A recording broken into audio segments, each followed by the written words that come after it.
Assalamualaikum warahmatullahi wabarakatuh. Kami dari kelompok 3 akan mempresentasikan mengenai routing konsep. Next. Anggota kelompok kami yang pertama yaitu Muhammad Hanif, kedua Santo Pardamuan Siregar, ketiga Ibnu Aditya Pamungkas, dan keempat Zaki Tifanila Zuhardi. Table of content dari presentasi ini yaitu pertama path of determination, 2 packet forwarding, 3 basic router configuration review, 4 IP routing table, dan kelima static and dynamic routing.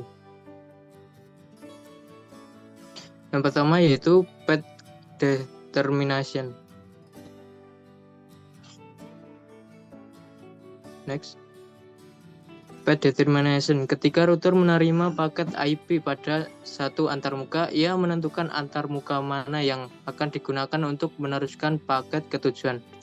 Setiap jaringan yang terpisah, namun hal ini mungkin tidak selalu terjadi. Fungsi utama router adalah menentukan jalur terbaik untuk meneruskan paket berdasarkan informasi dalam tabel routingnya dan meneruskan paket menuju tujuan. Next. Contoh fungsi router menggunakan tabel perutan IP-nya untuk menentukan jalur atau route mana yang akan digunakan untuk meneruskan paket R1 dan R2. Akan menggunakan tabel perutan IP masing-masing untuk menentukan jalur terbaik terlebih dahulu, lalu meneruskan paket. Pencocokan terpanjang adalah router dalam tabel routing yang memiliki jumlah bit percocokan paling kiri paling banyak dengan alamat IP tujuan paket. Perbandingan terlama selalu menjadi rute pilihan. Next. Kedua yaitu paket forwarding. Paket forwarding, proses menentukan paket. Yang pertama yaitu bingkai data link yang dengan paket IP yang dienkapsulasi di antarmuka egress. Yang kedua, router memeriksa alamat IP tujuan di header paket dan melihat tabel perutan IP-nya. Yang ketiga, router menemukan awalan terpanjang yang cocok di tabel routing. Tujuannya bisa berupa perangkat yang terhubung ke jaringan atau router next hub. Yang keempat, router merangkum paket dalam bingkai data link dan meneruskannya keluar antarmuka jalan keluar. Kelima, namun jika tidak ada entry router yang cocok, paket tersebut akan dibuang. Setelah router menentukan jalur yang terbaik, router dapat melakukan hal berikut.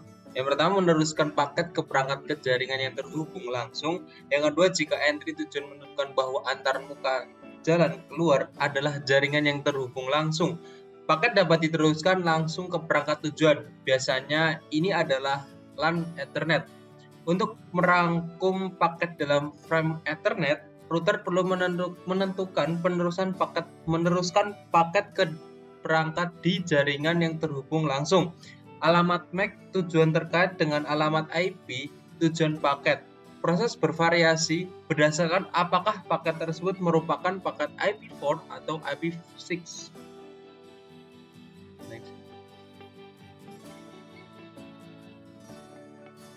Meneruskan paket router next hop.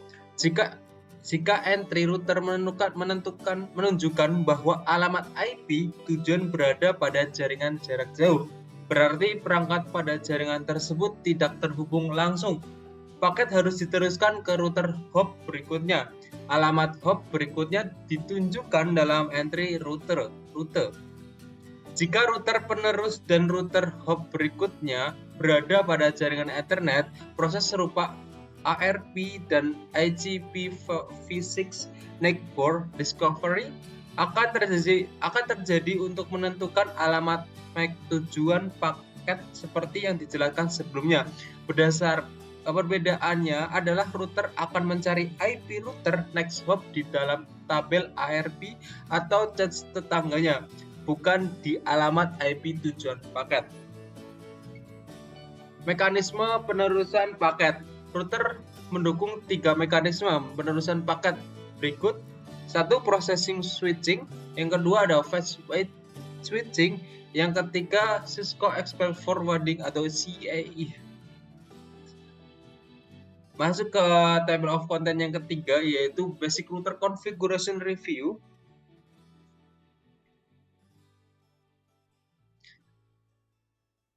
Perintah verifikasi. Yang pertama, perintah verifikasi umumnya mencakup hal berikut.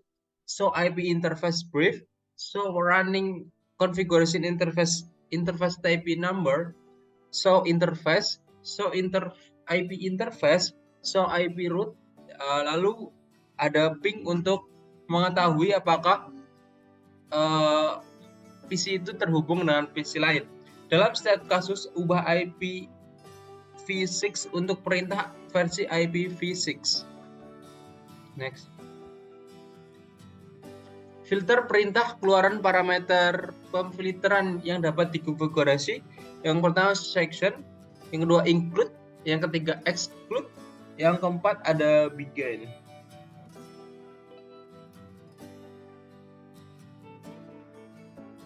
IP router table.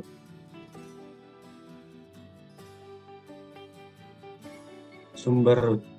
Tabel perrutean berisi daftar rute ke jaringan yang dikenal, jaringan yang terhubung langsung, rute statik, protokol perrutean dinamis.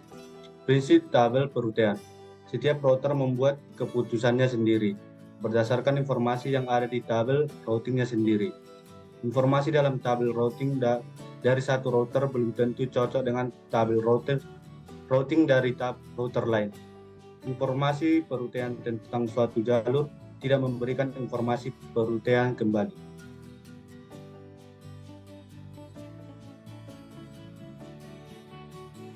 Rute statis. Perrutean statis memiliki 3 kegunaan utama. Yang pertama itu, ini untuk memberikan kemudahan pemeliharaan tabel perrutean di jaringan yang lebih kecil yang diperkirakan tidak akan tumbuh secara signifikan. Yang kedua, rute default digunakan untuk mengirimkan lalu lintas ke tujuan manapun di luar router upstream berikutnya.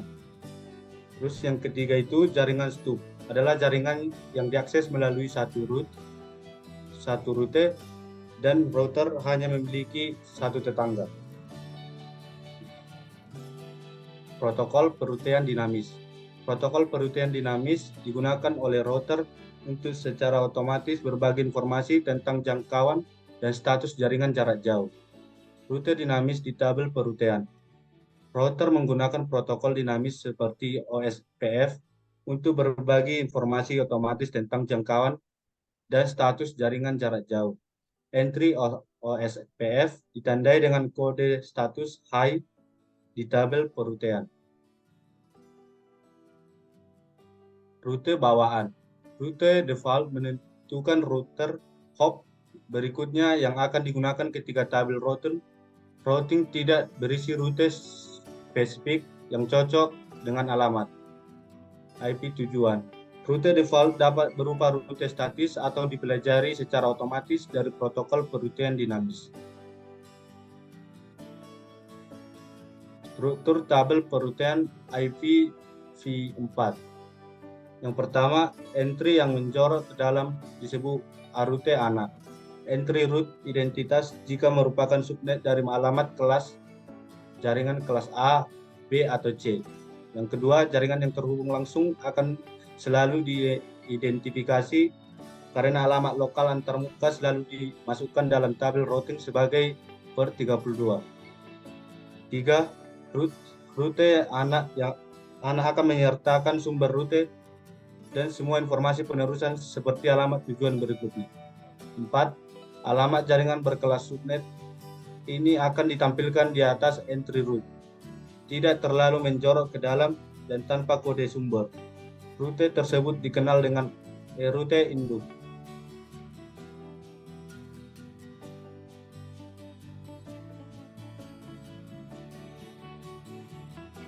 Oke, sekarang static and dynamic routing.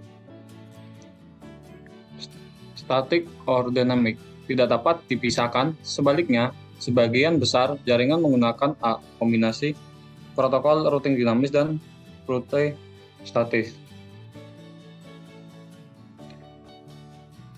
Rute statis biasanya digunakan dalam skenario berikut sebagai rute default yang meneruskan paket ke penyedia pelayanan untuk route di luar domain routing dan tidak dipelajari oleh protokol routing dinamis. Ketika administrator jaringan ingin secara eksplisit menentukan jalur tersebut jaringan untuk perutaian antar jaringan rintisan. Load balancing. Ketika sebuah router mempunyai 2 atau lebih jalur ke suatu tujuan dengan metrik biaya yang sama, maka router akan meneruskan paket menggunakan kedua jalur secara merata. Ini disebut beban biaya yang sama menyeimbangkan. Nomor 1, router meneruskan paket menggunakan beberapa interface keluar yang tercantum dalam tabel perutaian. Jika dikonfigurasi dengan benar, penyeimbangan beban dapat meningkatkan efektivitas dan kinerja dari jaringan. Penyeimbangan beban biaya yang sama diterapkan secara otomatis oleh protokol perutaian dinamis. Oke, sekarang kami akan mendemokan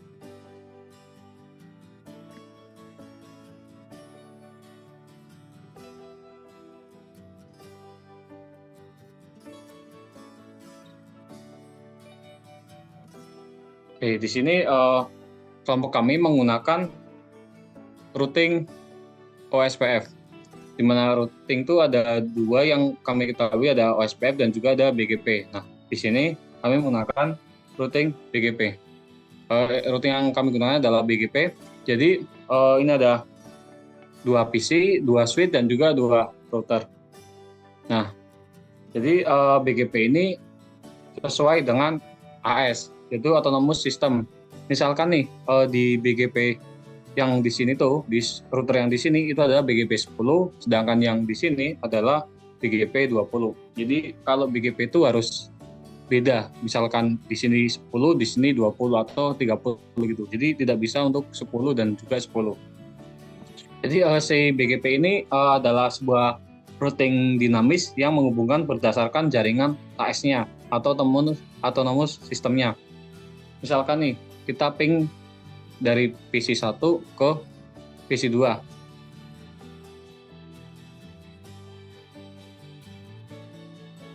Kita coba tes koneksinya.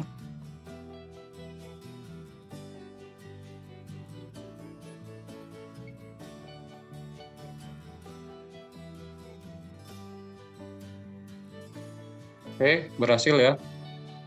Coba kita simulasikan menggunakan pesan.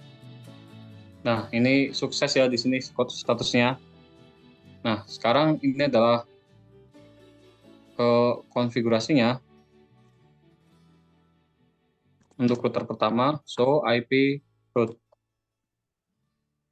Nah, ini adalah konfigurasi atau tabel dari router yang pertama. Jadi seperti ini. Ini untuk router yang 1 dengan IP 10.10.10.1/24. Ini untuk router yang pertama. Nah, kemudian kita coba di router yang kedua.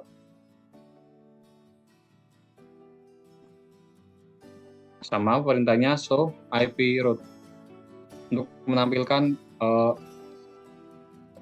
router pada di router yang kedua ini dengan IP 10.10.10.2/24. Jadi ini adalah show IP route pada router kedua.